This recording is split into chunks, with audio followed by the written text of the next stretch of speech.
வணக்கம் இனிய தமிழ் உறவுகளே.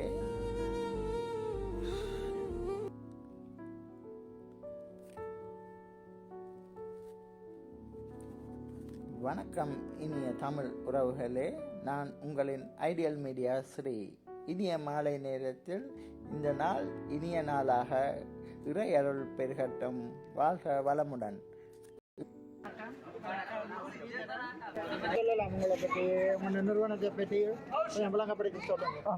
நாங்கள் நெதர்லாந்து மனிதநேய செயற்பாடுகளுக்கான கூட்டுறவு சங்கம்.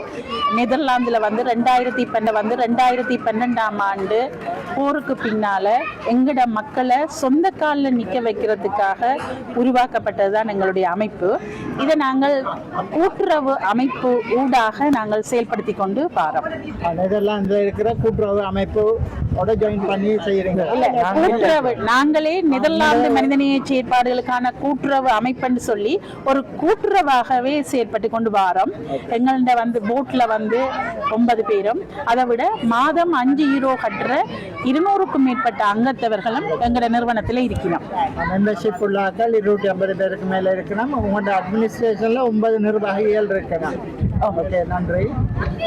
இது இங்க ஹாலண்ட் என்ன மாதிரி செயல்படுது? இங்க செயல்பாடுகள் என்ன, இந்த நாட்டுக்கான செயல்பாடுகள் என்ன செய்யறீங்க? நாங்கள் இங்க எங்களுடைய அங்கத்தவர்களிடம் மாதம் 5 யூரோ வாங்குறோம். அதை விட இவ்வாறான வேலை திட்டங்கள் எங்களுடைய நாட்டிலே உள்ள குடும்பத்தை தலைமை தாங்கும் பெண்களுக்கான தொழில் முயற்சிக்கு வாழ்வாதார திட்டங்களை அங்க நாங்கள் செயல்படுத்துறோம். போரால பாதிக்கப்பட்டு கணவனை இழந்த பெண்களுக்கு உதவி செய்யற நோக்கத்தோட நீங்க செய்து கொண்டிருக்கிறீங்க. நன்றி. இப்ப அதால எப்ப எதுவும் அந்த வேலை திட்டங்கள் நீங்க செய்யறீங்க? நாங்க 2012 ஆண்டு டிசம்பர் மாதம் 12ஆம் தேதியில இருந்து இன்று வரையும் நாங்கள் செயல்படுத்தி கொண்டு வரோம். அதனால இப்ப எவ்வளவு திட்டங்கள் செய்திருக்கீங்க? இதுக்கு என்ன மாதிரி உங்களுக்கு ஃபண்ட் கிடைக்குதுங்க? 5 ரூபாய் 200 பேருக்கு ஒரு மாசம் சேர்க்கிறது போதிய அளவுக்கு இல்லை. அதே நீங்க ஒரு உண்மண்ட நிர்வாகத்தையும் இங்க செயல்பாடுகளையும் செய்வதை தான் அந்த அட்மினிஸ்ட்ரேஷன் காசு காணும். அதோட நீங்க அந்த செயல்பாடு செய்யறதுக்கு என்ன மாதிரி ஃபண்ட் எடுக்கிறீங்க? இவ்வளவு பெரிய இதில் செய்திருக்கோம். எங்களுடைய நிர்வாக அங்கத்தவர்கள் வாலண்டியர்ஸா தான் வேலை செய்யறோம். நாங்கள் எந்த விதமான ஒரு சென்ஸையும் இந்த திட்டங்கள்ல இருந்தோ இந்த நிதியில இருந்து பயன்படுத்துறையில நீங்க இங்க இந்த கோயில்ல இன்னைக்கு செய்யறீங்க. இதுக்கு ஒரு இந்த டென்ட்டுக்கு ஃபண்ட் தேவை. அது மாதிரி இங்க நிலக்கட்டு இதை செய்யறதுக்கு சில பேர் அந்த வான பொருள் செலவு அதுக்குரிய ஒரு செலவு அப்படி இல்லை. அப்படி ஒண்ணு நாங்க எல்லாம் அந்த மக்களுக்கு உதவி செய்யணும்ன்றதுக்காக 2012 இருந்து அது கடைபிடிச்சு கொண்டு வரோம். டீ வாங்குறதுனாலும் நாங்கள் இங்க ரோஸ்லாம் வாங்குறோம். என்ன வேலை திட்டங்கள் செய்திருக்காங்க? நாங்கள் 2012 ஆண்டுல இருந்து வடக்கு கிழக்கு மலையகம் ஆகிய மக்கள் பகுதிகளில் உள்ள குடும்பத்தை தலைமை தாங்கும் பெண்களை ஒன்றாக இணைத்து அவைகளுக்கு அந்த சேமிப்பு பழக்கத்தை ஊக்குவித்து அந்த சேமிப்பு பழக்கத்தின் ஊடாக அவைகள் சுயதொழில் முயற்சியில ஈடுபட வச்சு அவைகள் அந்த சுயதொழில் முயற்சியிலே ஒரு பழக்கத்தையும் சேமிப்பிலே ஒரு பற்றும் கொண்டு வர நேரத்தில் நாங்களும் வில்லஹான்சன் சேமிப்புன்றீங்க. அதுக்கு ஒரு வருமானம் இருந்தால் அதன் மூலம் ஒரு சேமிப்பை நீங்க அதுக்கு உருவாக்கையிலும் அதுக்குரிய வேலை திட்டங்கள் இருக்கா? இப்ப என்னென்னால் அவைகள் உண்மையில வறுமைக்கு போட்டுக்குட்பட்ட ஆட்கள் தான். ஆனால் நாங்கள் அவைகள்கிட்ட சொல்றோம், அவைகள் எங்கள்கிட்ட தங்கி இருக்காம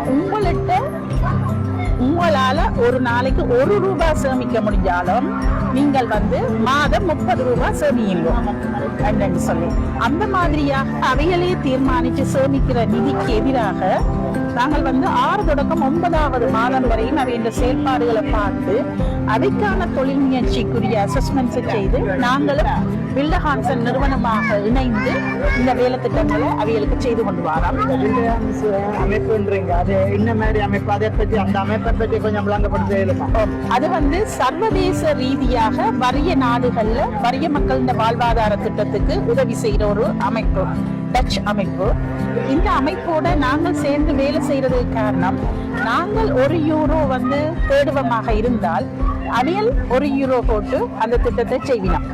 இந்த வகையில தான் நாங்கள் 2014 இருந்து இன்று வரையும் பெரிய திட்டங்களை செய்திருக்கிறோம். நாங்கள் 10,000 யூரோ இவ்வாறு ஃபண்ட்ரைஸ் பண்ணுவோமா இருந்தா அவையில் 10,000 யூரோ போட்டு அந்த நிதியை 10,000 20,000 அது வந்து அது இந்த அளவு பீரியட்டுக்குள்ள உங்களுக்கு அந்த 20,000 ரூபாய் சேமிக்கக்கூடியதாக இருக்கு. நாங்கள் வந்து எப்பயும் ஒரு வருஷத்தை டார்கெட் பண்ணுவோம்.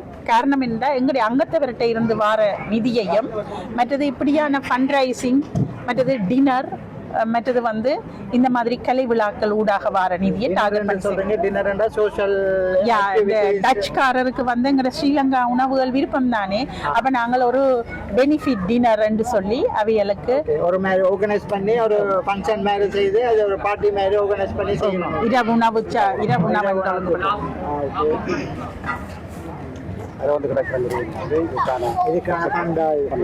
இந்த வகையில தான் நாங்கள் இந்த ஆண்டு ஒரு கூட்டுறவாளர் கலை மாலை என்ற ஒரு நிகழ்ச்சியை அந்த சீத்தமிழ் சிங்கர் மாதுளானியையும் இணைச்சு இந்த இடத்துல ஸ்டெயின் என்ற இடத்துல செப்டம்பர் 5ஆம் தேதி செய்கிறோம். இதுவும் ஒரு ஃபண்ட் ரைசிங் ஈவெண்ட் தான். இந்த ஈவெண்ட்டில் இந்த பகுதியில் உள்ள மக்கள் அனைவரும் எங்களோட சேர்ந்து கலந்து எங்களோட ஃபண்ட் ரைசிங்குக்கான உதவியை செய்கிறதோட இந்த கலை விழாவையும் கலந்து சிறப்பிக்க வேணும் என்ற ஒரு நோக்கத்துக்காக நாங்கள் இன்றைக்கு வந்திருக்கிறோம். இந்த ஒரு இது வந்து செய்தீங்க, எத்தனை ஆண்டு செய்தீங்க? இந்த நீர் அமைப்பு பாய்ச்சலாம் இந்த அதை பற்றி செய்திருக்கீங்க, அதை பற்றி விளங்கப்படுத்த. இந்த திட்டம் வந்து நாங்கள் 2021 ஆரம்பிச்ச நாங்கள். இது ஒரு பெரிய திட்டம் என்றபடியால எங்களுக்கு அது 2023ஆம் ஆண்டு வரையும் ஃபண்ட் ரைசிங்குக்கும் பிளானிங்குக்கும் அதை வந்து திட்டமிட்டு செயல்படுத்துறதுக்கும் எங்களுக்கு கிட்டத்தட்ட 3 வருஷ காலம் எடுத்தது. ஆரம்பிக்கிறதுக்கே 3 வருஷ காலம் எடுக்கலாம். இல்ல, ஆரம்பிச்சு முடிக்கிறதுக்கு. ஆமா, ஏன்னா அங்க வந்து பல அப்ரூவல்ஸ் எடுக்க வேண்டி இருந்தது, பல நிறுவனங்களையும் திணைக்களங்களையும் இணைக்க வேண்டி இருந்தது, மற்றது நிதி சரியாக பயன்படுத்தப்படுகிறதா என்ற இதை கண்காணிக்க வேண்டி இருந்தது. அப்படியான பரப்பளவு உள்ள காணி கிளிநொச்சியில் இருக்கின்ற எத்தனை பரப்புள்ள அளவுள்ள காணி அளவுகள் தெரியுமா? இந்த காணியின் பரப்பளவு 180 ஏக்கர் பரப்பளவுல இருக்குது. இது வந்து அக்கராயன் குளத்துல அக்கராயன் மன்னன் கட்டின அந்த குளத்தில இருந்து வர்ற நீரை அவே வந்து மேட்டு நிலத்துக்கு நீர்ப்பாசனம் செய்யறதுக்காக ஒரு நீர்ப்பாசன திட்டம் இல்ல முதல்ல இருந்தது, ஏற்கனவே அது இருந்தது. அதுல வந்து ஒரு டீசல் பம்பை போட்டு அந்த டீசல் பம்ப் மூலமா மேல மேல மேட்டு இதுக்கு பயிர் செய்து கொடுத்து கொண்டு இருந்த தண்ணி நீர்ப்பாசனம் செய்து கொண்டு இருந்தவர் 189 குடும்பம் அதுல பயனளித்து கொண்டு இருந்தது.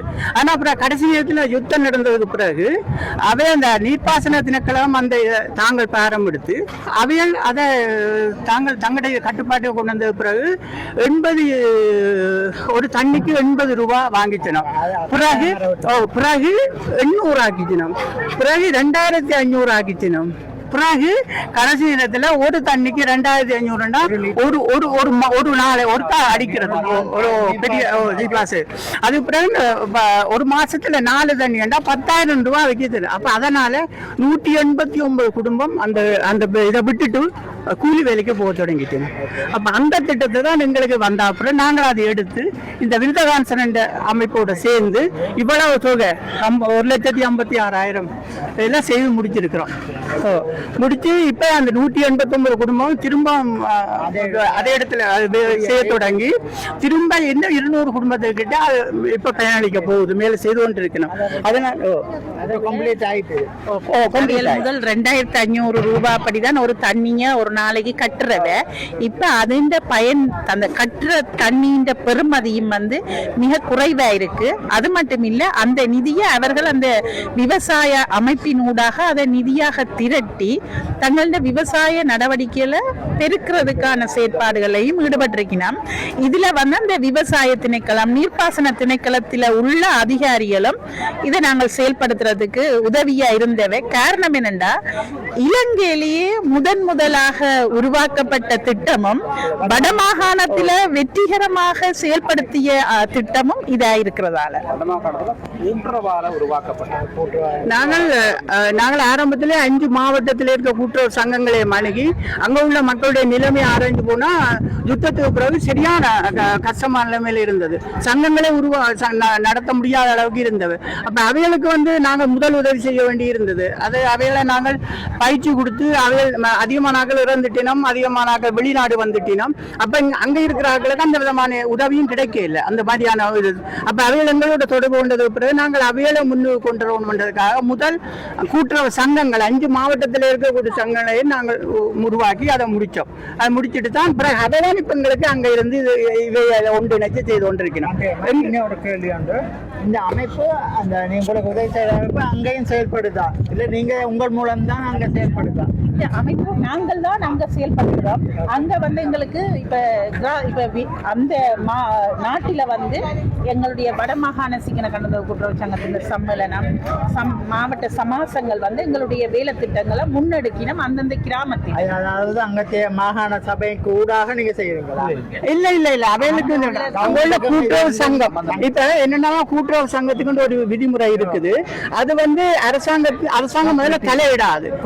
நாங்கள் கோப்பட்டு என்னதுக்காக நாங்க அதை தெரிவு செய்து நாங்கள் திணைக்களத்தோடையோ அரசாங்கத்தோடையோ வேலை செய்யல. நாங்கள் வந்து அந்த கிராம மட்டத்தில் இருக்கிற சிக்கன கடனுதவி கூட்டுறவு சங்கங்களோடையும் அந்த சங்கங்கள் என்ற நிர்வாகிகள் ஒவ்வொரு மாவட்டத்திலையும் மாகாணத்திலையும் தங்களுக்கு ஒரு சமாசம் என்று வச்சிருக்கிறோம். என்னென்றா தங்களோட தேவைகளை இவ்வாறான அமைப்புகளுக்கு சொல்லி தங்களுக்குரிய உதவிகளை அந்த மக்களுக்கு பெற்றுக் கொடுக்கறதுக்கு நாங்கள் அந்த அமைப்புகளோட தான் நேரடியாக எங்களுடைய வேலை திட்டங்களை அமைப்பு வளர்றதுக்கு உங்களுக்கு என்ன மாதிரியான இதுகள் தேவை அதை பற்றி கொஞ்சம் விளங்கப்படுத்தி சொன்னீங்கன்னா? நாங்கள் வந்து என்னென்னு சொன்னா எங்களோட அமைப்பு வளர்றதுக்கு நாங்கள் இளையோரை எங்களோட இணைஞ்சு கொள்ள சொல்லி கேட்டுக்கொள்றோம். எங்களை பாருங்க, இதுவரைக்கும் இவ்வளவு பேர் தான் எங்க இளையோ. அப்ப எங்க இளம் சமூக நாங்கள் ஒரு நிறுவனத்தை கட்டி எழுப்பி இருக்கிறோம். என்னன்னா தமிழ் ஒரு நிறுவனமாக இதை வந்து டச்சுக்காரரும் ஏற்றுக்கொண்டிருக்கணும். அப்ப இதை பொருட்படுத்தி இந்த ஒரு பெரிய பங்கை கொண்டு போறதுக்கு இளம் சமுதாயத்தை எங்களோட கேட்டுக்கொள்றோம். நாங்கள் அவைகளுக்கான அந்த இதுகளை விளங்கப்படுத்துறோம். இந்த கலை நிகழ்வுகள்ல அவைகளை நாங்கள் கௌரவப்படுத்துறோம். அப்படியாக தான் அவைய உள்வாங்குறோம். செய்யறது கூட அவைகளை உள்வாங்கிறதுக்காகத்தான். இந்த நிகழ்ச்சிகளுக்கு நீங்க பணம் செலவழித்து செய்யறீங்களா இல்ல நாங்கள் வந்து கூடுதலாக இப்ப இந்த டிக்கெட்டுகள் விற்கிறோம் ஒன்று வந்து அடுத்தது ஸ்பான்சர்ஸை நாங்கள் வந்து கேட்குறோம் இந்த நிகழ்வு செய்யறதுக்கு உதவி செய்யுங்கொண்டு. இதுல மற்றது வந்து உணவுச்சாலை அங்கே நடத்துவோம். அப்ப அதுல வார இதுகளை ஃபண்டை வச்சு இந்த நிகழ்ச்சிக்காக போற செலவுகளை விடுத்து மிகுதியை வந்து வில்டர் ஹான்சன் நிறுவனத்தோட இணைஞ்சும் கோக்கன்ற நிறுவனத்தோட இணைஞ்சும் அதை நாங்கள் டபுள் ஆக்கி அந்த வேலை திட்டங்களை எங்களை மக்களுக்கு செய்யறோம். பேட்டி தந்ததுக்கு நன்றி. உங்களை மீண்டும் சந்திக்கிறதுக்கு விரும்புகிறேன். நன்றி. எங்களை மீண்டும் சந்திப்போம். நன்றி. நீங்களும் எங்களை இந்த இடத்துக்கு வந்து எங்களுடைய விவரங்களை கேட்டுக்கொண்டதுக்காக உங்களுக்கு நன்றி. மீண்டும் நாங்கள் நிகழ்ச்சியில சந்திப்போம். நன்றி, வணக்கம்.